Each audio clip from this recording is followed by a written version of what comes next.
वत्स, मनुष्य के जीवन में भय आना स्वाभाविक है। जब कोई नया रास्ता सामने आता है, जब परिस्थिति कठिन होती है या जब असफल होने की आशंका मन में उठती है, तब मनुष्य का मन पीछे हटने लगता है। लेकिन याद रखो, भय का होना कमजोरी नहीं है। भय के कारण अपने कदम रोक देना ही वास्तविक कमजोरी है। वत्स, कई बार जिस समस्या को देखकर तुम्हें सबसे अधिक डर लगता है, वही समस्या तुम्हें भीतर से मजबूत बनाने का अवसर लेकर आती है। इसलिए कठिन परिस्थिति से भागने के बजाय उसे समझने का प्रयास करो। जब तुम समस्या का सामना करना सीखते हो, तब धीरे धीरे तुम्हारा भय कम होने लगता है। याद रखो, आत्मविश्वास का अर्थ यह नहीं कि तुम्हें कभी डर नहीं लगेगा। आत्मविश्वास का अर्थ है डर होने के बावजूद सही कदम उठाने का साहस रखना। जो व्यक्ति अपने भय के कारण रुक जाता है, वह अपनी क्षमता को पहचान नहीं पाता। लेकिन जो व्यक्ति छोटे छोटे कदम उठाता रहता है, वह एक दिन अपने ही डर से बड़ा बन जाता है। वत्स, कभी यह मत सोचो कि तुम्हें हर कार्य पहले से पूरी तरह आना चाहिए। सीखने वाला व्यक्ति शुरुआत में गलतियां करता है। कोई भी व्यक्ति जन्म से निपुण नहीं होता। जैसे एक छोटा पौधा धीरे धीरे वृक्ष बनता है, वैसे ही अभ्यास और अनुभव से तुम्हारी योग्यता बढ़ती है। यदि तुम्हें किसी कार्य में असफल होने का डर है, तो स्वयं से पूछो, यदि मैं प्रयास ही नहीं करूंगा, तो मुझे कैसे पता चलेगा कि मैं कितना कर सकता हूं? केवल असफलता के डर से प्रयास छोड़ देना ऐसा है जैसे युद्ध शुरू होने से पहले ही हथियार रख देना। वत्स, दूसरों की बातों को अपने आत्मविश्वास का आधार मत बनाओ। कुछ लोग तुम्हारी क्षमता को समझेंगे, कुछ लोग तुम्हें कम आंकेंगे और कुछ लोग तुम्हारी यात्रा पर प्रश्न भी उठाएंगे। लेकिन तुम्हारा जीवन दूसरों की राय से नहीं, तुम्हारे कर्मों से आगे बढ़ेगा। जब कोई तुम्हें कहे कि तुम ये कार्य नहीं कर सकते, तो क्रोध करने की आवश्यकता नहीं। शांत रहो और अपने प्रयास को उत्तर बनने दो। संसार को अपनी क्षमता समझाने में अपना समय मत लगाओ, अपनी क्षमता को विकसित करने में समय लगाओ। वत्स, अपने अतीत की गलतियों को अपनी पहचान मत बना लेना। यदि तुमने कभी गलती की है, तो इसका अर्थ यह नहीं कि तुम हमेशा गलत ही रहोगे। गलती तुम्हारे जीवन का एक अध्याय हो सकती है, पूरी कहानी नहीं। यदि कभी तुम असफल हो जाओ, तो स्वयं से यह मत कहना, मैं कुछ नहीं कर सकता। इसके स्थान पर पूछो, इस अनुभव ने मुझे क्या सिखाया?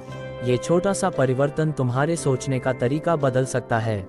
असफलता को अपनी हार मानने के बजाय उसे सीखने का अवसर बनाओ। वत्स, अपने मन में दूसरों से तुलना करके स्वयं को छोटा मत करो। किसी के पास तुमसे अधिक ज्ञान हो सकता है, किसी के पास अधिक अनुभव हो सकता है और कोई तुमसे पहले सफलता प्राप्त कर सकता है। लेकिन इसका अर्थ यह नहीं कि तुम्हारी यात्रा समाप्त हो गई। हर व्यक्ति की शुरुआत अलग होती है। किसी का रास्ता सरल होता है और किसी को अधिक कठिनाइयों से गुजरना पड़ता है। इसलिए दूसरों के परिणाम देखकर अपने प्रयास का मूल्य निर्धारित मत करो।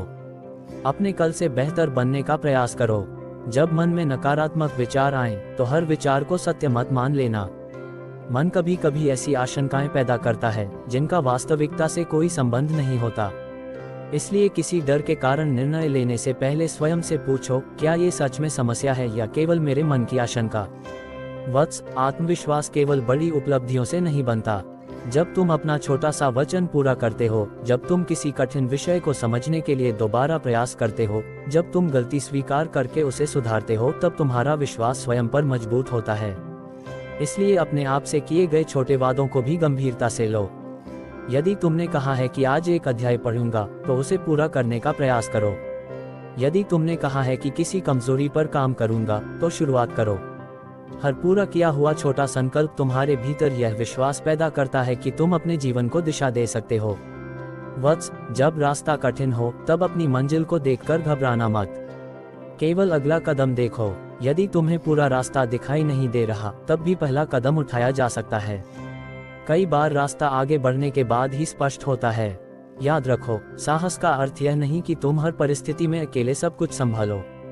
जब आवश्यकता हो, तो अपने माता पिता, शिक्षक या किसी विश्वसनीय व्यक्ति से मार्गदर्शन लेना भी समझदारी है। सहायता मांगना कमजोरी नहीं, बल्कि अपनी स्थिति को समझने और सुधारने की बुद्धिमानी है। वत्स, अपने मन को हर समय भविष्य की चिंता में मत उलझाए रखो। भविष्य की तैयारी आवश्यक है, लेकिन भविष्य के डर में वर्तमान को खो देना उचित नहीं। आज जो तुम्हारे हाथ में है, उस पर ध्यान दो। आज सीखो, आज अभ्यास करो और आज अपने भीतर सुधार लाओ। जब कोई कठिन कार्य सामने आए, तो स्वयं से यह मत पूछो, यह इतना मुश्किल क्यों है। पूछो, इसे आसान बनाने के लिए मैं पहला कदम क्या उठा सकता हूँ। प्रश्न बदलते ही तुम्हारा ध्यान समस्या से समाधान की ओर जाने लगता है। वत्स, अपने भीतर की आवाज को पहचानो। यदि तुम्हारा मन कहता है कि कुछ अच्छा सीखना चाहिए, कोई बुरी आदत छोड़नी चाहिए या किसी सही कार्य की शुरुआत करनी चाहिए, तो केवल इसलिए मत रुको कि दूसरे क्या सोचेंगे। लोगों की स्वीकृति पाने के लिए अपने सही निर्णयों को मत बदलो। यदि तुम्हें पता है कि कोई मार्ग तुम्हें बेहतर इंसान बना रहा है, तो धैर्य के साथ उस मार्ग पर आगे बढ़ते रहो। याद रखो, आत्मविश्वास एक दिन में पैदा नहीं होता, ये रोज के छोटे प्रयासों से बनता है। जिस प्रकार एक मजबूत घर ईंट दर ईंट बनता है, उसी प्रकार मजबूत व्यक्तित्व छोटे छोटे अनुभवों, अनुशासन, सीख और साहस से बनता है। वत्स, जब भी तुम्हें लगे कि तुम कमजोर हो, अपने पिछले संघर्षों को याद करो। तुमने पहले भी कई कठिन परिस्थितियों को पार किया है। इसका अर्थ यह नहीं कि आगे की हर समस्या आसान होगी, लेकिन यह अवश्य सिद्ध करता है कि तुम्हारे भीतर सीखने और आगे बढ़ने की क्षमता है। आज से एक संकल्प लो, भय के कारण सही कार्य को नहीं छोड़ोगे, असफलता से अपनी पहचान नहीं बनाओगे, दूसरों की बातों से अपना आत्मविश्वास नहीं तोड़ोगे, अपनी गलतियों से सीखोगे और हर कठिन परिस्थिति में समाधान खोजने का प्रयास करोगे। जब डर तुम्हें पीछे खींचे, तब अपने लक्ष्य को याद करना। जब असफलता तुम्हें रोकने का प्रयास करे, तब अपने प्रयास को याद करना। और जब लोग तुम्हारी क्षमता पर संदेह करें, तब अपने भीतर की मेहनत पर विश्वास रखना। वत्स, जीवन में हर व्यक्ति को कभी न कभी ऐसा मोड़ मिलता है जहां उसे अपने डर और अपने साहस में से किसी एक को चुनना पड़ता है।